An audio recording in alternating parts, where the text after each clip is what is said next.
La religion fait partie des sujets considérés comme tabous sur YouTube et dans la pop culture de manière générale. Elle est souvent à l'origine de débats sourds, de polémiques ou autres controverses. Blasphème, satire provocatrice, menaces de mort et cinéma brûlé, ça va parfois très loin. Pourtant, la religion occupe une place centrale dans notre culture populaire et ce rapport mérite d'être compris et analysé. Alors, pourquoi la religion pose problème? C'est la question à laquelle j'ai essayé de répondre et j'ai quelques pistes que je trouve plutôt intéressantes. Je pense que ça va vous intéresser, restez bien jusqu'au bout.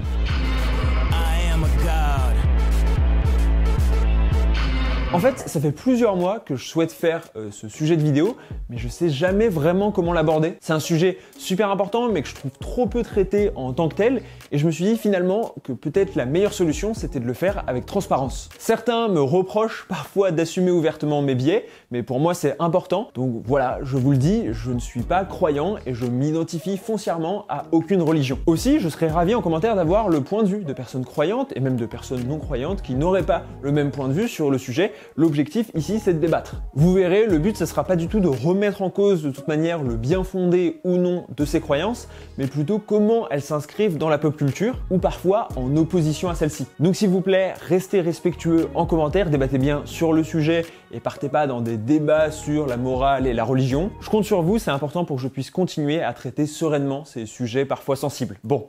Allons-y. Déjà, il faut définir un peu ce dont on parle. Au sujet de la pop culture, je fais référence à tous les éléments culturels qui bénéficient d'une diffusion de masse. C'est très large, mais si vous suivez la chaîne, vous le savez, ça va du dernier album de Taylor Swift au film Disney, en passant par la série Netflix Dahmer, voire le dernier influenceur du moment. Pour la religion, c'est encore plus subjectif et difficile à caractériser. En France et en Occident, on a tendance à l'imaginer par le prisme des trois grands monothéismes, mais vous vous doutez que c'est en réalité plus que ça. De manière générale, une religion désigne les pratiques au sein d'une société qui sont attentives à ce qui est perçu comme un élément de l'ordre du sacré. J'ai donc décidé de reprendre la définition donnée par James Livingstone dans son livre Anatomie du sacré. Pour lui, la religion est un système cohérent de croyances et de pratiques qui sont orientées vers ce qui est perçu comme ayant une valeur sacrée et un pouvoir de transformation. Si c'est pas super clair pour vous, vous inquiétez pas, ça l'était pas non plus pour moi au début, mais on va développer au fur et à mesure de la vidéo. D'autant que vous le verrez, l'analyse va principalement se concentrer sur la religion chrétienne. C'est dû à un énorme ethnocentrisme, j'ai grandi en France entouré de valeurs plus ou moins liées au christianisme,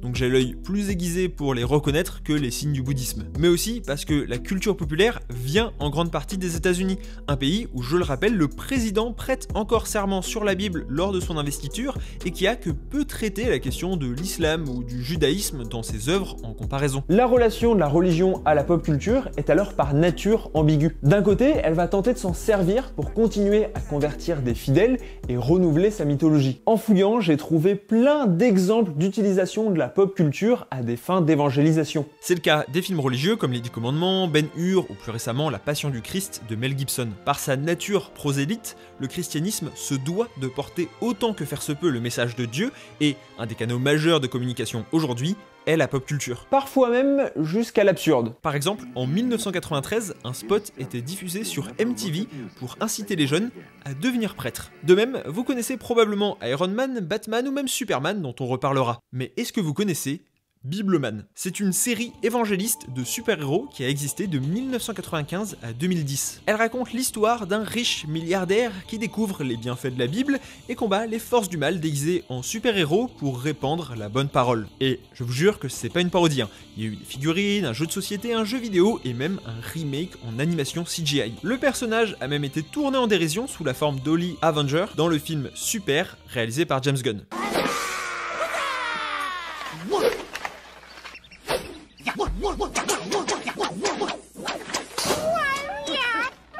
De même, on retrouve des mangas qui racontent la Bible comme si c'était un shonen classique. Cependant, c'est pas tellement l'utilisation de la pop culture par la religion qui m'intéressait, mais l'inverse. À savoir comment la pop culture s'approprie la religion un système de pensée central et fondateur pour des millions, voire des milliards d'individus. Et pourquoi ça pose problème, au point de quasiment systématiquement opposer les deux. En fait, de nombreuses œuvres qu'on adore s'inspirent des croyances ou possèdent un sous-texte religieux. Le plus connu d'entre tous est sûrement Star Wars. La bataille du bien contre les forces du mal rappelle la binarité et les préceptes de la Bible. Mais surtout, le concept de la Force et des Jedi, ces êtres surpuissants dont les pouvoirs sont à première vue invisibles, relève quasiment du divin. C'est un des enjeux majeurs des films, à savoir ceux qui croient dans l'existence de la Force et des Jedi et ceux qui ne croient pas. Your sad devotion to that ancient religion has not helped you conjure up the stolen data tapes.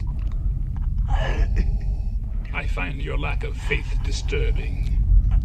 On retrouve cette dimension spirituelle qui aurait la capacité de transformer le monde qui nous entoure. Les Jedi, quant à eux, ont comme devoir de maintenir la paix en suivant des principes de bienveillance, de compassion et de justice. Ils s'organisent sous la forme d'ordre, poursuivant un code moral très strict qui n'est pas sans rappeler une forme de clergé. Même les temples Jedi ou les rituels de la saga forment un sous-texte religieux indéniable. Ce n'est sûrement pas un hasard si les intrigues et les passages les plus reniés des fans vont à l'encontre de ce prisme spirituel, comme dans l'épisode 1, où on apprend qu'en réalité ce seraient les midi-chloriens qui seraient à l'origine à la fois de la Force et à la fois d'Anakin qui deviendra Dark Vador et donc la figure du côté obscur. De même pour Palpatine et sa résurrection dans Star Wars 9. La rationalisation de l'univers entre en contradiction avec son enjeu premier de la croyance en une force supérieure. Cette analyse religieuse, on peut l'étendre à plein de films et de sagas de notre culture populaire. Matrix, Harry Potter, Le Seigneur des Anneaux. Il en devient parfois difficile de démêler ce qui relève d'une véritable inspiration spirituelle et ce qui est simplement de la surinterprétation. J'ai dû lire une 50aine de papiers sur les signes religieux dans la pop culture. Mais parfois j'ai eu du mal à dissocier les recherches académiques distancées et lucides du reste. Par exemple, je suis tombé sur beaucoup d'articles, sûrement écrits par des personnes très croyantes, qui avaient tendance à voir la figure de Dieu un peu partout. Et c'est normal, quand on décide d'appliquer un prisme de lecture, c'est facile d'y voir des signes partout. D'autant qu'auparavant, des réalisateurs comme Cecil B. DeMille, un des pères fondateurs d'Hollywood, qui a notamment fait Sunset Boulevard et Les 10 Commandements, assumaient clairement leur volonté de transmettre la parole divine en mettant en scène des épisodes épiques de la Bible. Aujourd'hui, rares sont les réalisateurs de pop culture à s'aventurer à assumer ou pire encore revendiquer une quelconque affiliation religieuse. Cependant, j'ai trouvé un moyen assez fiable de repérer plus qu'un indice, un signe religieux. Avec en plus une méthode assez précise et détaillée que vous pouvez vous-même reprendre. Le tout autour d'un cliché qu'on connaît tous.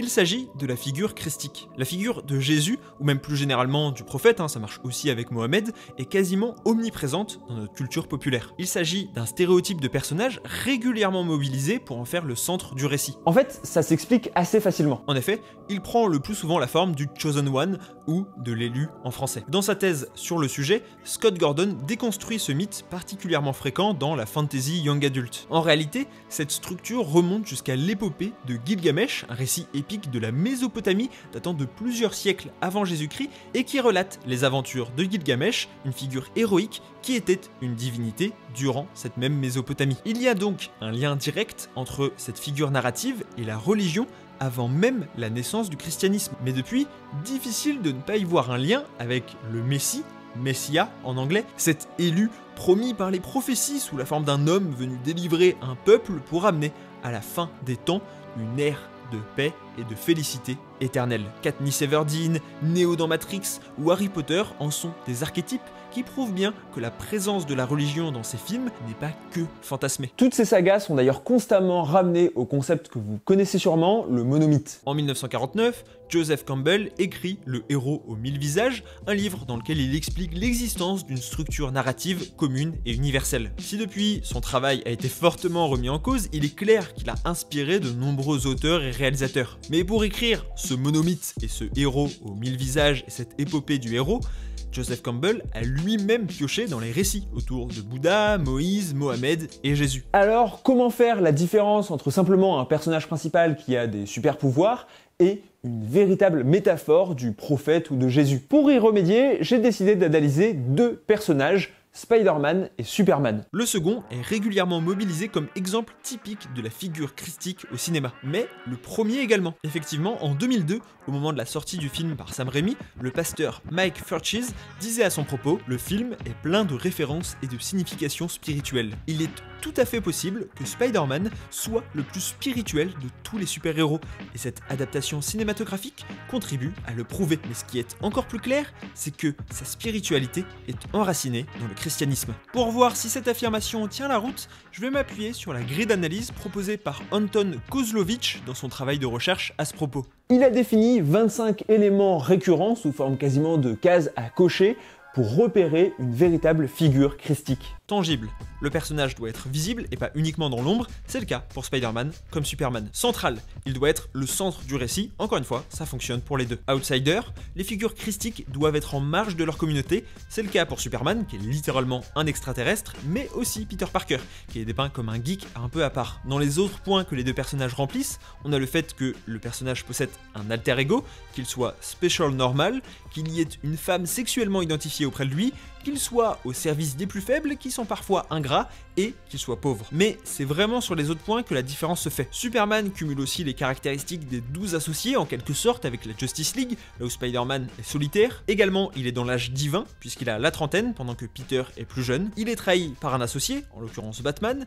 Il a un sacrifice important à faire avec celui de son père adoptif et est dépeint comme innocent. Aussi, il est envoyé en mission par une source divine avec son père biologique qui l'envoie sur Terre, là où Spider-Man est simplement piqué par une araignée. Dans la version de Sam Raimi, du moins. Et enfin, avec la fin de Batman v Superman, on a même la mort décisive suivie de la résurrection, la forme du crucifix, la simplicité et le triomphalisme. En gros, Spider-Man coche 9 cases sur 25. Superman, quant à lui, en coche 21 sur 25. Le constat est sans appel, l'un semble bien être une figure christique, quand l'autre est probablement le fruit d'une surinterprétation. Pour preuve, Peter Parker serait même juif dans certains canons. Quoi que vous me direz, ça peut être un argument supplémentaire pour les deux visions. En tout cas, n'hésitez pas à reprendre ce petit tableau bingo la prochaine fois que vous vous demandez si un personnage est véritablement une figure christique. Je vous mets un lien en commentaire pour pouvoir télécharger l'image et le remplir vous-même. Mais si aujourd'hui l'interprétation de Superman comme une forme de Jésus super-héros semble acceptée et comprise de tous,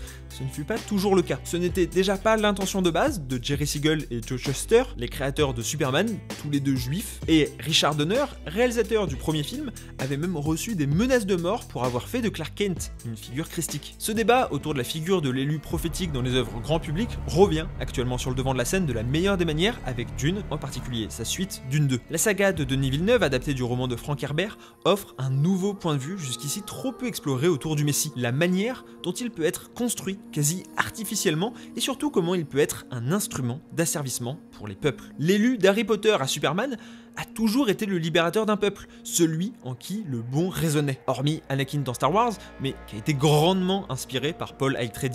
Or, dans Dune, on voit que le prophète peut être en réalité le fruit d'une machination construite de toutes pièces. Il se développe alors comme une idole, ce qui est pourtant rejeté dans toutes les grandes religions monothéistes. On y reviendra, mais dans les 10 commandements, il est dit « Tu ne feras aucune idole, aucune image de ce qui est là-haut dans les cieux, ou en bas sur la terre, ou dans les eaux par-dessous la terre. Tu ne te prosterneras pas devant ces images pour leur rendre un culte. » Le Lisan al-Gaïb de Dune est pourtant une idole, mise en exergue par le personnage de Stilgar qui ne cesse de voir les signes de la prophétie à chacun de ses pas. Le film opère alors la distinction qui est fondamentale entre foi et superstition. La foi est une conviction profonde et rationnelle à des croyances spirituelles et religieuses, quand la superstition est par nature irrationnelle en se reposant sur des présages, un dogmatisme et principalement sur la peur. Et on comprend bien que l'adoration pour le supposé Lisan al-Gaïb repose sur la peur des Fremen, un peuple opprimé en quête de signes d'un prophète libérateur. Mais ce dernier n'est peut-être pas le Messie tant attendu. Comme d'habitude, petit encart pour vous dire que si vous souhaitez soutenir la chaîne, c'est le moment ou jamais de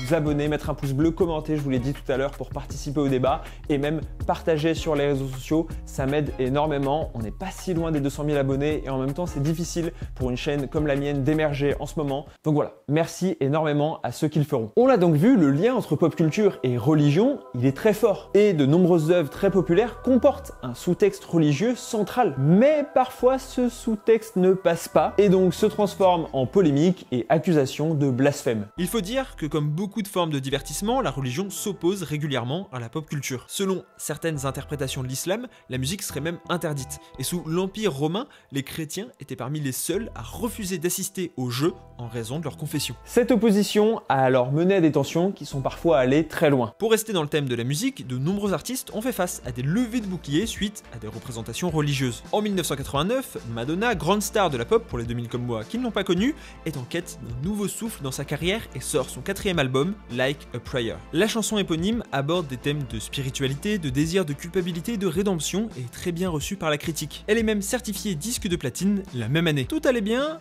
sauf qu'elle décide d'en faire un clip. Elle y présente des images provocatrices, embrassant une statue de Jésus noir et simulant un orgasme dans une église pour critiquer le puritanisme, le racisme et les abus policiers contre les noirs. Les paroles un peu ambiguës du morceau et ses images érotiques choquent la communauté chrétienne, menant même le pape Jean-Paul II à demander son retrait des ondes italiennes. À la base incluse dans une publicité avec Pepsi, elle sera même retirée de la télévision suite à des appels massifs au boycott de la part d'associations. Son contrat avec la marque est annulé. Dernièrement, c'est le chanteur Lil Nas X qui a connu le même genre de polémique. Courtney Wilder et Jeremy Rewald reviennent sur le sujet et le morceau Montero de l'artiste américain qui a fait polémique. C'est intéressant car dans ses paroles, la chanson ne comporte pas spécifiquement de référence à connotation religieuse en dehors de celle à Ève et au jardin d'Éden. Encore une fois, c'est le clip vidéo qui va mettre en scène une imagerie chrétienne autour du péché et du sexe. On le voit descendre du paradis aux enfers sur une barre de pole dance avec également un passage où il twerk sur Satan. L'interprétation faite par les chercheurs est que la vidéo va suggérer que Lil Nas X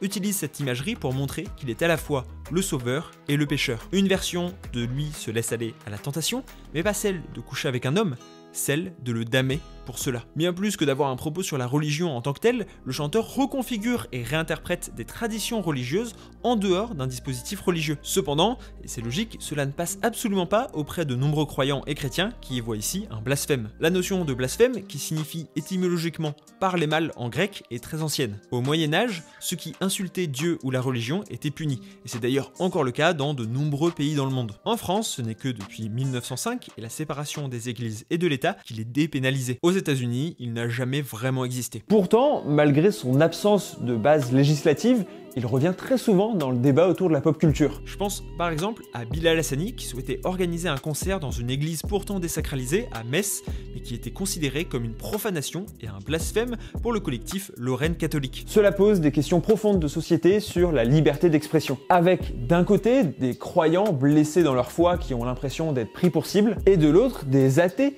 qui souhaitent jouir de leur droit à insulter Dieu et la religion, ou même simplement à le représenter. Le champ s'est déplacé du théologique ou juridique au plan moral. Qu'est-ce qui est acceptable de dire en société ou pas, et spécifiquement dans l'art. Et encore une fois, j'ai absolument pas la prétention de vous dire comment agir sur le sujet. J'ai évidemment mon avis sur la question, mais c'est pas tellement le propos. Et je me sentais quand même obligé d'aborder la question du blasphème parce que pour moi elle est centrale pour comprendre la polémique entre la religion et la pop culture. Et ça ne concerne pas que des boycotts d'artistes pop considérés comme déviants. Ça va parfois beaucoup plus loin. Parce qu'au-delà des suggestions et de l'utilisation des symboles religieux, parfois c'est le prophète lui-même ou Dieu qui est représenté. Or, la question de la représentation dans les religions monothéistes a toujours posé problème. Un interdit à ce sujet existe depuis le monothéisme juif, et donc bien avant l'ère chrétienne, il sera ensuite repris par les autres religions. Cela a même mené à la fameuse querelle des images ou période iconoclaste. L'iconoclasme étant la destruction délibérée d'images, à savoir de représentations religieuses de type figuratif. Bref, quand Jésus, Mohamed ou même Dieu est représenté concrètement à l'écran, ça fait grincer des dents. En 1982, Martin Scorsese, grand catholique qui a longtemps hésité entre prêtre et réalisateur, termine un scénario, La dernière tentation du Christ. Adapté du roman du même nom, l'intrigue se concentre sur la vie terrestre de Jésus et certains de ses péchés. La Paramount accepte de produire le film, mais finalement se rétracte devant le flot de pétitions, courriers de protestants américains. Le réalisateur repart donc en quête d'un financement en France, qui accepte de donner de l'argent pour que le long métrage voit le jour. Mais encore une fois, les chrétiens français ne voient pas ce projet d'un bon œil. Ils lancent une vague de boycott et vont même jusqu'à bloquer le standard téléphonique du ministère de la Culture. Ça remontera jusqu'au président de la République François Mitterrand qui sera interpellé par l'archevêque de Paris. La France finira aussi par se retirer du projet qui sera récupéré par Universal pour voir le jour en 1988. Un pasteur tente alors une levée de fonds pour racheter le film et le détruire. Des heures de temps d'antenne publicitaire sont achetées à la radio et à la télévision pour le dénoncer. Le film va malgré tout sortir, mais non sans peine, avec des manifestations, des jets de lacrymogènes, des menaces contre les patrons de salles qui le diffusent. Le cinéma Saint-Michel est même détruit, faisant une dizaine de blessés. Juste pour rappel, Martin Scorsese prépare en ce moment un prochain film sur Jésus. Le feu s'est déclenché à la fin de la séance de 22h, non pas dans la salle du film de Scorsese, mais dans l'autre, moins surveillée. Il n'y avait heureusement que 18 spectateurs dans ces deux salles, 10 blessés dont un gravement atteint pour avoir seulement voulu voir un film, certes controversé par certains. Déjà, en 1979, la comédie britannique de La vie de Brian fait polémique et est interdite dans certaines villes en Angleterre, en Norvège jusqu'en 1987 et en Italie jusqu'en 1990. Et si d'autres projets plus récents, comme la série Netflix Messia ou même L'Exorciste à l'époque, avaient entraîné une levée de bouclier, ça a jamais été aussi loin qu'avec le film de Martin Scorsese. On pourrait alors, dans la même veine que La vie de Brian, parler de la satire. South Park est souvent pointé du doigt pour sa représentation provocatrice de Jésus ou même de Satan. Les polémiques ne cessent jamais autour de la série d'animation. Pourtant, le professeur d'analyse culturelle religieuse Terry Ray Clark souligne que cet humour, souvent à vocation provocatrice, n'a pas forcément pour objectif de valoriser les personnages néfastes. Cartman, qui est le personnage qui injure le plus souvent la religion et les croyants, n'est pas montré comme un exemple pour l'audience. Au contraire, chacun de ses cuisants échecs est célébré et accueilli avec enthousiasme. L'autre série d'animation satirique à laquelle on pense tout de suite, c'est évidemment Les Simpsons. Le show de Matt Groening est connu pour son humour irrévérencieux et traite régulièrement la religion. Le chercheur John Heeren a relevé que pas moins de 69% des épisodes des Simpsons comportaient au moins une référence religieuse et 11% avaient une intrigue centrée sur la question. Mais encore plus que pour South Park, la série ne tombe pas vraiment dans l'écueil de la méchanceté blasphématoire gratuite. I get somebody up there likes me. Do you like him? Not really, no. Le collègue The Reg l'avait très bien montré dans sa vidéo à ce propos, les Simpsons critiquent les dérives des pratiquants religieux américains comme il le fait pour toute la société. Mais la série reconnaît l'importance de la religion et reste assez respectueuse de la foi. Il rappelait même que l'épisode Les Apprentis Sorciers a carrément été salué pour sa représentation de la communauté musulmane américaine, ce qui est malheureusement assez rare. Mais bon, cela n'empêche évidemment pas les polémiques. Et en fait, je pense que c'est une problématique qui est un peu inextricable. Parce que quand on s'y penche de plus près, la pop culture et la religion se font concurrence sur de nombreux aspects, tout en offrant des visions complètement différentes du monde qui nous entoure. Certains chercheurs sont même allés plus loin en étudiant le cas des communautés de fans. Les fans sont un phénomène majeur de la pop culture. Ils en sont sûrement le symbole le plus fort et un relais énorme. 3 articles passionnants se sont alors posé la question qui peut paraître étonnante, voire hors de propos au premier abord. Est-ce que les fandoms ou communautés de fans sont des religions ? En effet, comme le souligne Michael Jindra, qui s'est penché sur le cas des adorateurs de Star Trek, la pop culture est désormais en capacité de créer des histoires et des mythes fondateurs par lesquels de nombreux individus vont construire leur identité. Il suffit de voir par exemple les Potterheads qui ont souvent leurs conventions où ils se retrouvent, leur propre contenu sur internet, chacun a sa maison de prédilection de Poudlard et a grandi au sein de cet univers fictif. À cela s'accompagnent des valeurs véhiculées par l'œuvre ou par l'appartenance au groupe de fans. Le chercheur, à travers différents entretiens, montre par exemple que le mythe fondateur de Star Trek repose sur sa vision du futur commune aux fans. Cette dernière s'appuie sur les idéaux scientifiques et technologiques de l'Amérique avec une idéologie égalitaire. On peut reprendre l'exemple des Potterheads qui se sont construits autour de valeurs d'acceptation de la différence et d'inclusion, conduisant certains d'entre eux à renier la créatrice de l'univers pour ses propos transphobes. On peut donc voir plusieurs parallèles entre les religions et les communautés de fans. Un ensemble de croyances, des organisations et des membres actifs créant un lien social. Aussi, Jennifer Porter rappelle que les fans s'identifient très souvent eux-mêmes comme tels, nouvelle preuve de l'importance que cette appartenance revêt dans leur identité sociale. Enfin, la chercheuse Elizabeth Ray Coody montre en quoi les débats de fans autour de ce qu'on appelle le canon d'un univers peut faire penser aux débats religieux autour des écritures bibliques. Le canon est ce qui est considéré comme faisant partie de l'univers, ou pas. Elle prend l'exemple du Marvel Cinematic Universe, dans lequel des séries comme Les Inhumains ou même Daredevil ont pendant longtemps été considérées comme ne faisant pas partie du canon, à savoir de l'œuvre officielle et reconnue. Des débats similaires ont lieu pour Star Wars ou même Dune, ce qui rappelle les querelles des croyants à ce propos. Pour autant, est-ce qu'on peut affirmer que ces communautés sont des religions ? C'est difficile à dire. Cela implique forcément de sortir de notre système de pensée sur la religion qui reste centré autour des rituels, des églises, du divin et des monothéismes. Michael Gindra parle alors de religion culturelle, quand Jennifer Porter préfère le terme de religion implicite, souhaitant éviter de pathologiser des fans qui subissent déjà des stigmatisations dans notre société. Cette question est tout aussi floue pour les fans, non pas d'une œuvre, mais d'un artiste ou d'une célébrité. C'est ce qu'a étudié Pete Ward avec les Beliebers, fans de Justin Bieber. Il est vrai que la relation entre les célébrités et leurs adorateurs est souvent décrite comme étant le fruit d'un culte de la célébrité. Et pour cause, le mot fan, qui vient de fanatique, et donc fanatisme, a une étymologie religieuse. Ça provient du latin fanaticus, à savoir un enthousiaste inspiré par Dieu. Et certains artistes jouent de ce rapport très particulier en développant ce culte de la personnalité comme Kanye West ou Jared Leto qui s'entourent quasiment de fidèles. On le voit dans le rapport des fans à leurs idoles qui sont parfois prêts à les défendre sous tous les réseaux sociaux et qui s'identifient comme tels. Je pense par exemple aux Arianators, donc les fans d'Ariana Grande, qui sont connus pour être très engagés, pour défendre leur chanteuse préférée coûte que coûte, qui n'hésitent pas à s'afficher avec des photos de profil Ariana Grande, avec des posters, à dépenser énormément d'argent dans les concerts, dans les CD, dans de la collection de merch. Il y a vraiment des formes de rituels qui ressemblent à de la religion. Même le terme d'idole qu'on accole parfois à ces artistes, il n'est pas anodin. Certains y dédient une adoration sans limite, les imaginant comme des êtres quasi divins. Cependant, Pete Ward, lui aussi, se garde de l'appellation de religion et préfère le terme de para-religion, qui repose sur l'idée que le culte de la célébrité n'est pas une religion, mais qu'il présente des similitudes avec la religion. Comme le concept d'interaction parasociale, la para-religion suggère que des éléments religieux sont présents, mais qu'ils sont présentés de manière un peu ambiguë. Para-religion, religion implicite ou religion culturelle, faites votre choix. Mais il est clair que la pop culture et la religion occupent une place prééminente dans les consciences humaines et même dans la construction de l'identité. Il est peut-être ici le problème. La pop culture, comme la religion, vont aujourd'hui servir de cadre socio-normatif pour les individus. Cependant, les deux s'opposent sur bien des aspects. Et je préfère préciser, les deux sont pas exclusifs. Évidemment, déjà il y a des personnes qui font partie de plusieurs communautés de fans, et même il y a des personnes religieuses et croyantes qui font partie de communautés de fans. L'un n'exclut pas l'autre. Mais il y a malgré tout un conflit intrinsèque entre la vénération des icônes contemporaines et la condamnation de l'idolâtrie dans les textes sacrés. Alors qu'on l'a vu, la Bible et le Coran rejettent catégoriquement l'adoration des idoles, considérant cela comme une déformation de la divinité.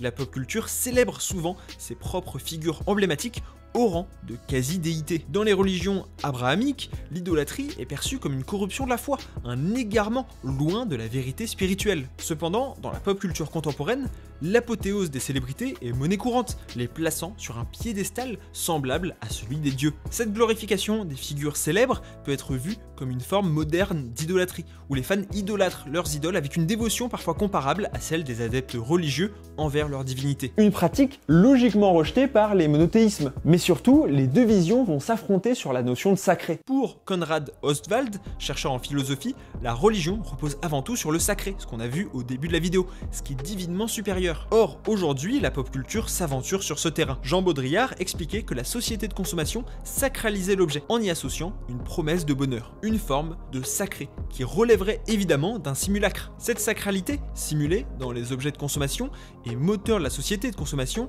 où tout n'est que production et absorption de signes, annonce pour Baudrillard la fin de la transcendance. Les films, les séries, les musiques vont gagner ce statut de manière quasi artificielle. Et ça va parfaitement fonctionner dans une société où les individus croient de moins en moins. En effet, en termes de contexte social, on assiste à un fort recul de la religion dans nos sociétés. C'est le cas en France, puisqu'entre 1981 et 2018, la part des Français qui disent croire en Dieu a baissé de 62% à 50% selon l'enquête européenne sur les valeurs Arval. Et outre-Atlantique, depuis peu, la tendance est similaire. À la question « Dieu joue-t-il un rôle important dans votre vie ?», les Américains obtenaient une moyenne de 8,2 sur 10 il y a 12 ans. Aujourd'hui, c'est 4,6 d'après une étude. Cela s'explique en partie par la sécularisation de la société, à savoir la séparation entre le domaine religieux et le domaine public. L'Église abandonnant petit à petit certaines fonctions dans la société civile. Ça rejoint la vision de Marcel Gauchet, pour qui le désenchantement du monde désigne avant tout l'affaiblissement de l'organisation religieuse de notre société, de la religion dans sa fonction de structuration de l'espace social,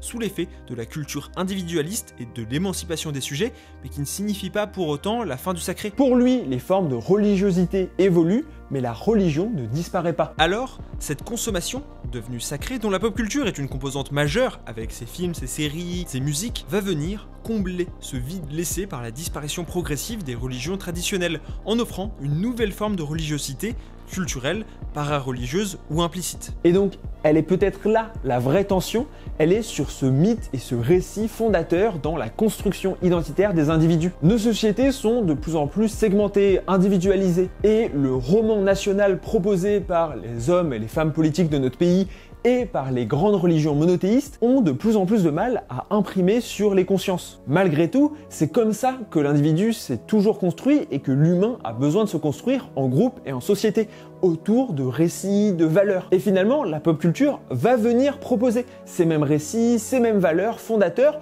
sans reposer sur les structures habituelles considérées par certains comme dépassées. Il est donc tout à fait logique que la religion voit d'un mauvais œil cela. Et de même, il est tout à fait logique que des personnes religieuses qui ont pratiqué la foi, qui croient énormément, rejettent cette espèce de foi sous forme de simulacre et de pratique de consommation. Et donc, le vrai problème, c'est que la pop culture essaye et fait la même chose que la religion, tout en ayant des valeurs, notamment autour du sacré, on en a parlé, qui sont complètement opposées. Alors non, pop culture et religion ne sont pas fondamentalement incompatibles. On a vu ensemble pas mal d'exemples qui montraient que les deux pouvaient s'interconnecter. Mais dans leur sens propre et dans la manière dont aujourd'hui les individus se les approprient et les appréhendent, oui, forcément, il y a une tension. Et cette tension, elle dépasse pour moi toutes les croyances, toutes les religions, tous les textes sacrés. Elle est vraiment dans la construction de l'humain en tant qu'individu et en tant qu'entité sociale. En tout cas, j'attends vraiment votre avis en commentaire sur la question. Merci énormément d'être resté jusqu'à la fin de cette vidéo. Elle m'a demandé beaucoup de travail de recherche. C'est pas un sujet que je maîtrise énormément de base. Donc comme je l'ai dit, je serai vraiment preneur de vos retours. J'espère qu'elle vous a plu.